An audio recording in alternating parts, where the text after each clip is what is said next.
Steve, how are you? Everyone fit, first of all, from Thursday? Yeah, all good. Full squad to pick from, so that's a positive. What has been, after sleeping on it a couple of nights, been the reflection on the performance and the result on Thursday in the context of the group, do you think? I think it's too early to speak about the context of the group. You know, we have to wait and see how this week pans out. We have to go to Israel, difficult game. Denmark, Austria have to play later in the week, difficult game to call. So, as I said before, I think this section, one or two twists and turns before we get to the end.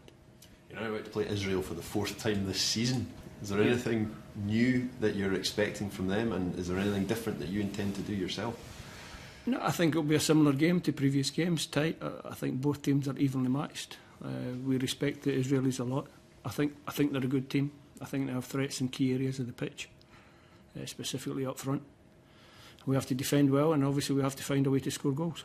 The game in November, Scotland played pretty well, created a lot of chances, couldn't find the back of the net. Is it just about now, not so much being more clinical, but seizing the moment in some respect? I think in the November game, obviously we were chasing the win because we wanted to top the Nations League section. We conceded the first goal, which always makes your chase a little bit more frantic, and sometimes when you're frantic you need just a little bit of composure to find the key finish in the game, and we didn't manage to do that. But certainly if we create enough chances and get enough pressure on the Israelis as we did in that game, I'd like to think we've got boys on the pitch who can score goals. Scott McTominay was saying to us yesterday he feels that it's about maybe showing a little bit more arrogance, a bit more belief to go out and dominate these teams. Is that fair? Yeah, I think it's not about going out and dominating. It's what I've said all along. It's about building as an international team. You know, these players when I came in were relatively inexperienced international football-wise, and now they're picking up more caps. Grant Hanley came in, he got his 30th cap the other night. That's experience. Robbo's got over 40, I believe. John McGinn, I think, is approaching 30 now. So you're starting to build up international experience, and that's what it is. You're learning all the time. These games are difficult. All international games are difficult till you play the match and win the games. So they're all difficult. Word about McGinn, we've talked all about the goal on Thursday night. His strike rate is quite something for a midfielder, isn't it? Yeah, it's good. Strike rate looks good. Obviously in certain games we play him a little bit more advanced, which he becomes a support striker, which he's good at, and he gets the goals, so it's a long way to continue. It was shades of Maurice Johnston on Thursday night. Were you involved in the squad when Maurice did that, and was that one better? Can I be honest, I can't remember if I was in that squad. It was round about that time I was in and out the squad a little bit, so I can't remember if I was in it, but I do remember. I remember Mo's goal. I mean, John was saying himself, because he's been playing deeper for Villa a lot in the last few weeks. Is it a dilemma for you to decide where to put him on the pitch, or is it a good conundrum to have? Just one of those good problems for a head coach. So, wherever we play John, he always gives 100% for his country, and I think that's the most valuable part. Do you intend to try and freshen it up a little bit tomorrow? Are you set on your team thus far, or have you still got a few headaches in mind? I'll sleep on it. We've got a long flight out there. We'll see how they wake up in the morning. Still one or two suffering little knocks and niggles for the game the other night, although they'll all be fit for kick-off.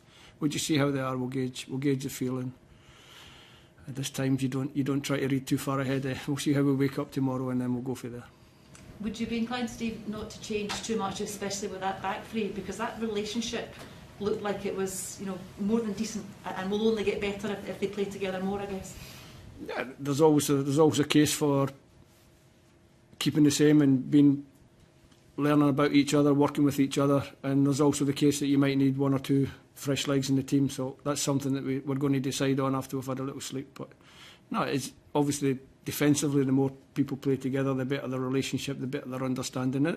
The same applies right through the team. You're looking for continuity, you're looking for consistency, but you know that you have to freshen the team at certain times, so that's the balancing act that we've got to get right.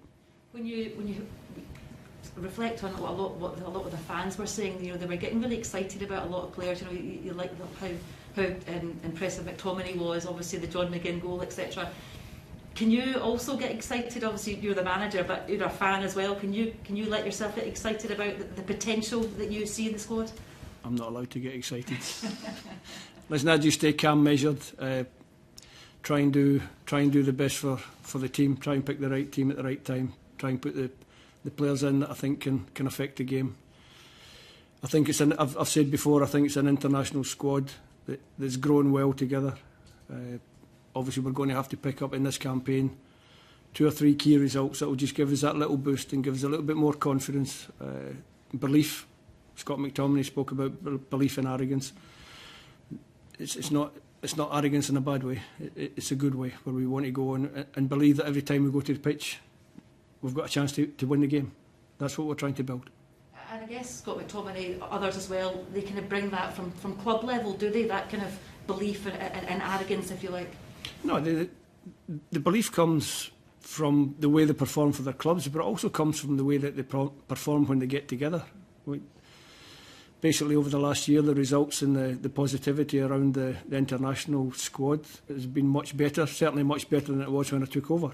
There was a lot of negativity then. We seem to have turned the thoughts of a lot of people in the country, and that's good, but we also know that one bad result can set you back and people can try and put that negativity back in. So we just try to remain positive and keep winning matches. Did you set yourself a points target for these first 3 games? And if you did, what was it?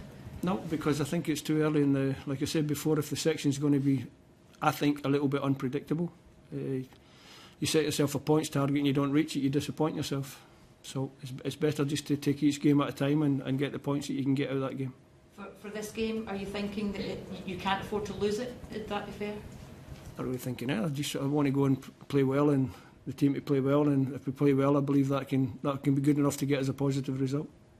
Steve, when you're playing a team for the 4th time in a season, do you think about maybe trying to throw something into maybe they're not expecting? Are we surprised there, or just to change things up, just to get, because of obviously tight games in the past as well? Yeah, the games have been tight in the past, so maybe in a tight game this time we might be the team that comes down on the winning side. So, like I said before, it's about getting the balance right, freshening the team from the other night. A lot of good things the other night. When I watch back the video, you see 1 or 2 things that we can do better. So we'll just keep trying to improve. It's still very unusual, these triple headers and 3 games inside a week. Have you learned from the autumn about how to deal with this kind of new situation of playing 3 games like that, and anything you're doing differently this time? So? No, I think you just, like I said previous, is just to concentrate on each game as it comes, and then from there you have to work out what you're going to do in the next game. I don't think you can plan too far ahead, certainly not in these times, but you just have to be prepared to make some changes if you have to make changes. If you have to go with the same group of players, they're all fit enough to play three games in a week. They do that for their clubs all the time, so if we have to do that, that's what we'll do. Steve, you touched on a long flight ahead. How does travel or kind of longer journeys like that impact on preparation? I mean, you've got a little bit less time on the training ground. You've got to have shorter media conferences, as this one's going to be cut short in a little while because we have to make sure we don't miss the flight. Listen, it's a relatively long flight, so it was important this morning. We just had a good stretch. We didn't do too much on the training pitch because we have to rest the legs and rest the minds ready for the game. Long flight. Make sure we're ready to have a good sleep when we get there and get ready to go the next day. Final questions from Scottish media. Steve, do you feel there's a familiarity with Israel now that we've played them quite a lot recently? Yeah, that'd be a fair comment. And are you expecting anything different ahead of the match tomorrow night? No, I think they'll be pretty much as they normally are, and we'll be pretty much as we normally are. A couple of questions from the Israeli media. Steve, did you see the match Israel played against Denmark, and what were your impressions from it? Yeah, I thought it was a good game. Israel were never out the game until the second goal went in. Like I said before, the Israelis are a good team. I think sometimes they get underestimated a little bit, but certainly from within our camp we don't underestimate them. We know they're good. The last twice we've been in Israel, we've lost. So we have to make sure that this time the result comes down in our favour. And you've obviously played Israel a few times. Do you think that Israel can still surprise you, and can you still surprise Israel? Yeah, I think so. I think every team in the section is capable of upsetting everybody else. The Israelis have good players, they have good squad depth. They can make changes if they have to, and we have the same. So let's see what myself and Willie come up with for the game. We could take one final question from Scottish media if anyone has anything. I'll do. Oh, good. Thank you very much. Best of luck. Thanks, Steve. Thank you. Cheers. Take care.